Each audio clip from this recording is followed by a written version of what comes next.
I believe that they were in the area working somehow. So you thought that really they were good for being here. And first of all, how are you both doing? I'm doing better each day, slowly but surely, just healing physically and mentally. Yeah, I imagine. I imagine that you relived that a lot. Yeah. Yeah. And how are you doing, Steven? Definitely, it's definitely hard. As each day passes, though, we're working to get over this. Okay. So, Jesus, you're the security officer, and you were called to check on a door that was.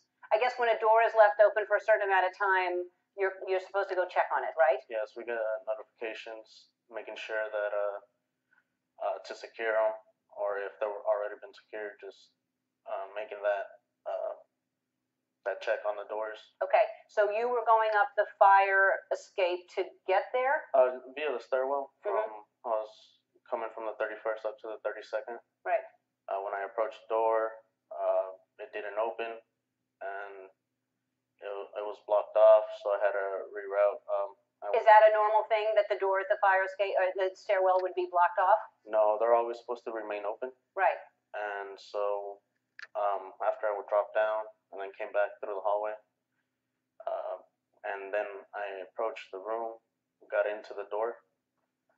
There was a metal bracket holding the door in place. Right. So what we're talking about here, just so everybody's clear. Okay. So this is where the hotel room where the shooter was.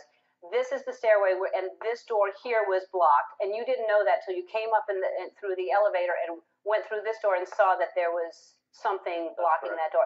And when you saw that, did you think that's weird? Why would somebody put brackets on a door? Yeah, that's just out of the ordinary. That was the beginning. Yeah. Okay, and then you walk out of this, and this just slammed. Well, when I was in between that area, I was calling security dispatch to get transferred to engineering. They didn't know anything about it, so they dispatched an engineer to go verify what that was. That's when you got called. Yes. Okay. And at that time, I heard what I assumed it was drilling sounds, and I believed that they were in the area working somehow. So you thought they were gunshots, but you thought it was just drilling sounds. At first, I think it was just drilling sounds. Right. So then, at what point did you get shot? What happens here? As that door is closing and it's so heavy, it'll slam. I'm walking down this way, and I believe that's what caught the shooter's attention. As I was walking down, I heard rapid fire, and at first I took cover. I felt a burning sensation. I went to go lift my pant leg up, and I saw the blood. That's when I called it in on my radio that shots had been fired, and I was gonna say that I was hit, but I got all over my cell phone just to clear that radio traffic for they can coordinate the rest of the call. So he shot. You didn't even know he shot through this door, right? Yeah, from behind the door. I didn't know how he was shooting. Yeah. But he shot out. Right. So you didn't even know it was coming from here. So it's Steven at this point. So you're called up. You just think that you're coming to look at a door that's been blocked in the firewall, right? Yeah. I didn't think anything out of the ordinary at the time. I came from a higher floor and came down a different hallway, service elevator, and I walked out. I rounded the corner for the 100 hallway, and that's when it was quiet at this time, and the doors are set back, as you can see, in that about a foot. And Jesus was towards the end of the hallway, but I didn't know at that time. I thought I saw someone pop out of the cubby, and I kept walking, and once I got more than halfway is when I saw Jesus, and I started to hear shooting. I thought at the time I didn't know it was shooting. I thought it was a jackhammer. And, as an engineer, I'm like, we're not working up here this late at night. We wouldn't be doing that. Right. And it was, I believe, outside. It wasn't in the hallway yet. And that's when Jesus he leaned out and he said, "Take cover, take cover." Yelled at me, and within milliseconds, if he didn't say that, I would have got hit. Because he was still shooting, so you would have been hit had he not told you. Yeah, it wasn't even fully in cover, and they were passing behind my head, and I could feel the pressure. You could feel a pressure going past you, just even being out of the way. Yes. And were guests coming out of the doorways? There was a female that came out, and I told her to go back inside. It wasn't safe. Mm-hmm. Shortly after, that's when Steven was approaching, and I told him to stay back and get cover.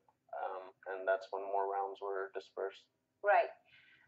Wow. So, and I mean, really, he saved your life, and he saved also the woman that came out of the door to go into the hallway. So, I know, first of all, thank you so much for being here, and I know that you've had so many people asking for you to tell the story and to talk about this. And I understand your reluctance because you just want this to be over. So you're talking about it now, and then you're not going to talk about it again. And I don't blame you, because why relive this over and over again?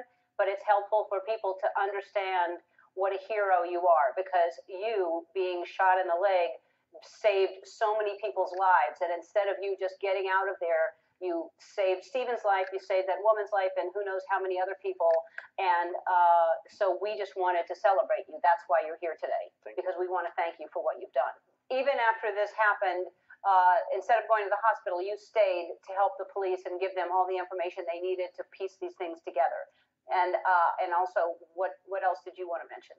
I just want to mention all the people that assisted that night, whether it was Metro, the FBI, the community especially coming together to help everyone in need, the first responders, even the people that got called in to assist in the hospitals, and just everything puts pieces together on how everyone came together to help that night, even in the darkest hour.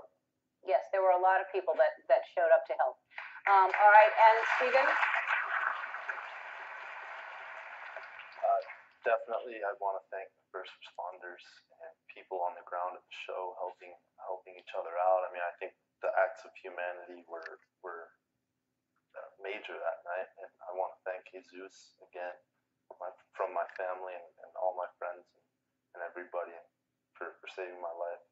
Yeah. Yeah, that's really, you did. I don't know if you're taking all that in, and I know, like you said, it's hard. You think about that a lot, and you did. You saved people's lives.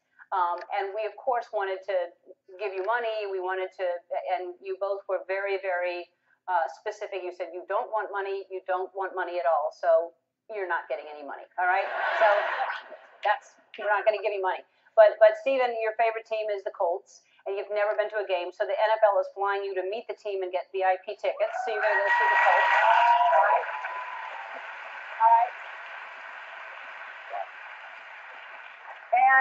And then also, it's over here. Okay. Also, Jesus, you're a fan of the Oakland Raiders, and Shutterfly is going to give you season tickets when the team goes to Las Vegas. You're going to be able to see them. Also, we know it's really important for you to that everyone is recognized. So Shutterfly cares about supporting communities, so it's going to make a donation of $25,000 in your name to the GoFundMe page that's dedicated to helping victims of the shooting. So, for more information on how you can help the victims of Las Vegas shooting, go to our website.